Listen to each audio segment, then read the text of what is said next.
하나님께서 모세에게 말씀하셨다. 아론에게 등잔 7개를 두어 등잔대 앞을 비추게 하라고 일러주어라. 아론이 그대로 행했다. 하나님께서 모세에게 지시하신 대로 등잔대를 설치하여 등잔대 앞을 비추게 했다. 등잔대는 줄기에서 꽃잎까지 두들겨 편 금으로 만들었다. 하나님께서 모세에게 보여주신 도안과 정확히 일치하게 만들었다. 하나님께서 모세에게 말씀하셨다. 이스라엘 백성 가운데서 레위인을 데려다가 그들을 정결하게 하여 하나님의 일을 할 수 있게 하여라. 너는 이렇게 하여라. 속죄의 물을 그들에게 뿌리고 그들이 온몸의 털을 밀게 하고 자기 옷을 빨게 하여라. 그러면 그들이 정결하게 될 것이다. 그들에게 수송아지 한 마리를 가져오게 하고 기름 섞은 고운 곡식가루를 곡식제물로 가져오게 하여라. 또한 다른 술송아지 한 마리를 속죄제물로 가져오게 하여라. 레위인의 회막 앞으로 나오게 하고 이스라엘 온 공동체를 모아라. 레위인을 하나님 앞에 세우면 이스라엘 백성이 그들에게 손을 얹을 것이다. 아론은 이스라엘 백성으로부터 레위인을 넘겨받아 흔들어 바치는 제물로 하나님 앞에 바쳐야 한다. 이는 하나님의 일을 하도록 그들을 준비시키는 것이다. 너는 레위인에게 수송아지들의 머리에 손을 얹게 한 다음 한 마리는 속죄제물로 다른 한 마리는 번제물로 하나님에게 바쳐 레위인을 위해 속죄하여라. 레위인을 아론과 그의 아들들 앞에 세우고 그들을 흔들어 바치는 제물로 하나님에게 바쳐라. 이는 레위인을 이스라엘 백성에게서 구별하는 절차다. 레위인은 오직 나를 위해서만 존재한다. 네가 이렇게 레위인을 정결하게 하여 흔들어 바치는 제물로 하나님에게 바친 뒤에야 그들이 회막에 들어가서 일할 수 있다. 이스라엘 백성 가운데에서 레위인을 뽑은 것은 오직 내가 쓰기 위해서다. 그들은 이스라엘 여인들에게서 태어난 모든 마다들을 대신하는 것이다. 짐승이 등 사람들이 이스라엘에서 태어난 것은 모두 내가 쓰려고 따로 구별해 둔 것이다. 내가 이집트의 모든 마다들을 칠던 날 나는 그들을 거룩하게 쓰려고 구별해 두었다. 그러나 이제 나는 이스라엘 백성 가운데서 뽑은 레위인을 이스라엘의 모든 마다들 대신 받아 그들을 아론과 그의 아들들에게 주었다. 이는 그들이 이스라엘 백성을 위해 회막과 관련된 모든 일을 하고 이스라엘 백성을 위해 속죄하게 하여 이스라엘 백성이 성소에 가까이 나아올 때 나쁜 일이 일어나지 않게 하려는 것이다. 모세와 아론과 이스라엘 백성 온 공동체는 하나님께서 모세에게 명령하신 대로 이 절차들을 레위인과 함께 실행에 옮겼다. 레위인은 자기 몸을 정결하게 하고 자기 옷을 깨끗이 빨았다. 아론은 그들을 흔들어 바치는 제물로 하나님 앞에 드리고 그들을 위해 속죄하여 그들을 정결하게 했다.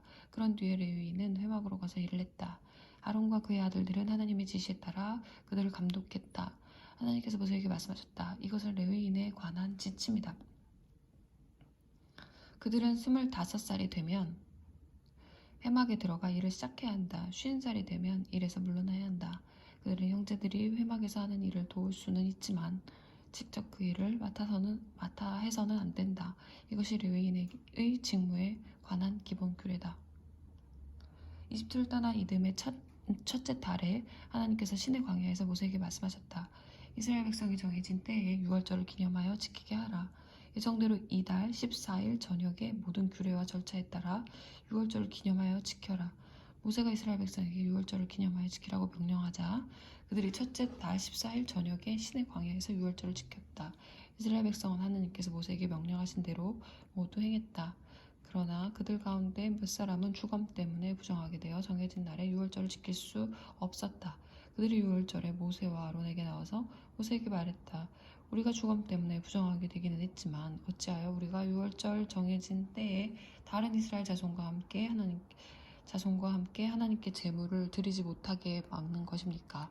모세가 대답했다. 시간을 좀 주십시오. 하나님께서 여러분의 처지를 보시고 어떻게 말씀하시는지 알아보겠습니다. 하나님께서 모세에게 말씀하셨다. 너는 이스라엘 백성에게 이렇게 일러주어라.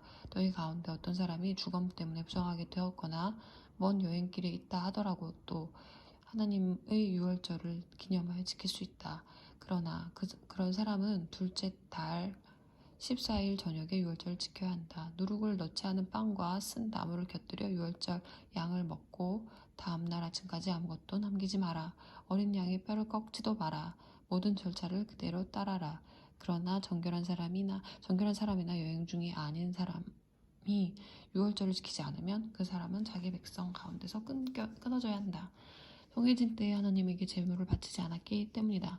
그러한 사람은 자기 죄값을 치르게 될 것이다.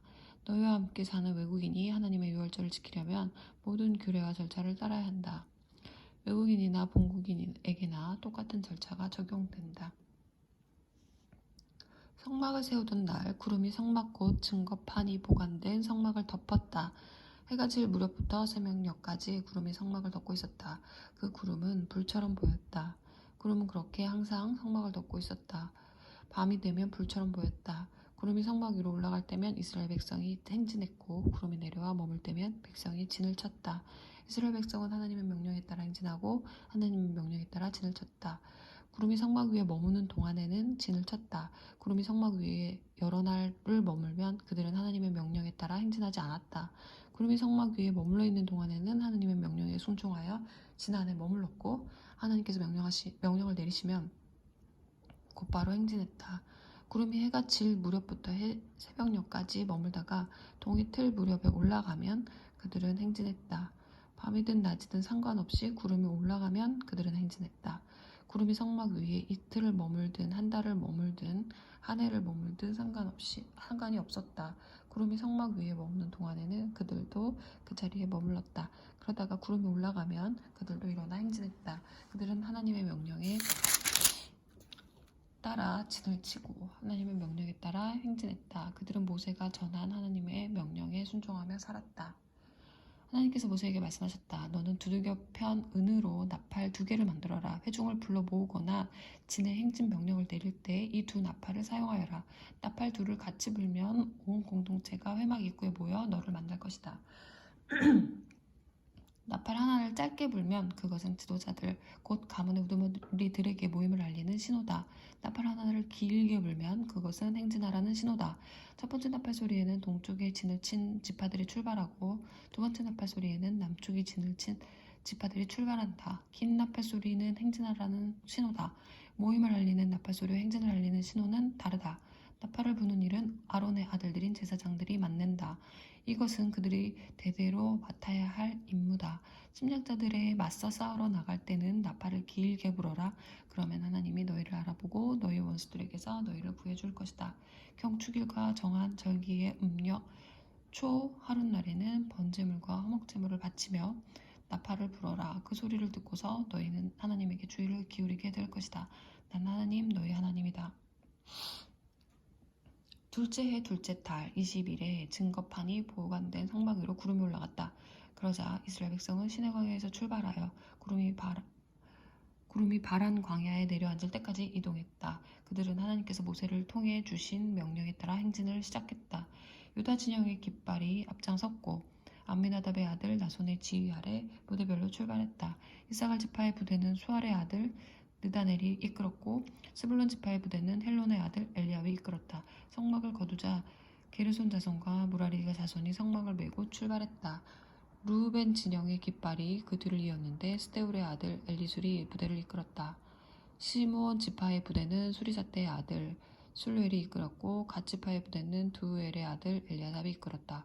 이어서 고핫 자손이 거룩한 물건을 메고 출발했다. 이들이 도착하기 전에 성막이 세워져 있어야 한다. 뒤이어 에브라임 지파의 깃발이 출발했다. 암미우스의 아들 엘리사마가 부대를 이끌었다. 므낫세 지파의 부대는 부다스의 아들 가말리엘이 이끌었고 베냐민 지파의 부대는 기드온의 아들 아비단이 이끌었다. 마지막으로 모든 진영의 후방 경계를 맡은 단 지파가 깃발을 세우고 행진했는데 암미사떼의 아들 아히에셀이 이끌었다. 아셀 지파의 부대는 오그란의 아들 바기엘이 이끌었고 납달리 지파의 부대는 에난의 아들 아히라가 이끌었다. 이것이 이스라엘 백성의 행진 대형이었다. 그들은 이렇게 길을 떠났다. 모세가 자신의 처나 호밥에게 말했다. 그는 미디안 사람이자 모세의 장인인 누엘의 아들이었다. 이제 우리는 하나님께서 내가 너희에게 주겠다고 약속하신 곳으로 행진할 것이네. 우리가 자네를 선대할 테니 우리와 함께 가세. 하나님께서 이스라엘에게 좋은 것을 약속해 주셨다네. 호밥이 말했다. 가지 않겠습니다. 나는 내 고향, 내 가족에게로 돌아갈 작정입니다. 그러자 모세가 대답했다. 우리를 떠나지 말게. 광야에서 진을 칠 최적의 장소를 두루 아는 사람은 자네밖에 없네. 우리에게는 자네의 안목이 필요하네. 우리와 함께 가면 하나님께서 우리에게 베풀어 주신 온갖 좋은 것을 자네에게도 나누어 주겠네. 그들은 행진했다. 그들은 하나님의 산을 떠나서 하나님의 언약궤를 앞세우고 사흘 길을 행진해 진을 칠 곳을 찾았다. 낮에 그들이 진영을 떠나 행진할 때면 하나님의 구름이 그들 위에 머물렀다. 언약궤를 앞세우고 갈 때면 모세는 이렇게 말했다. 하나님 일어나소서. 주의 원수들을 물리치소서. 주를 미워하는 자들을 산으로 쫓아내소서. 그리고 언약궤를 내려놓을 때면 이렇게 말했다. 하나님 저희와 함께 쉬소서. 이스라엘이 많고 많은 사람들과 함께 머무소서.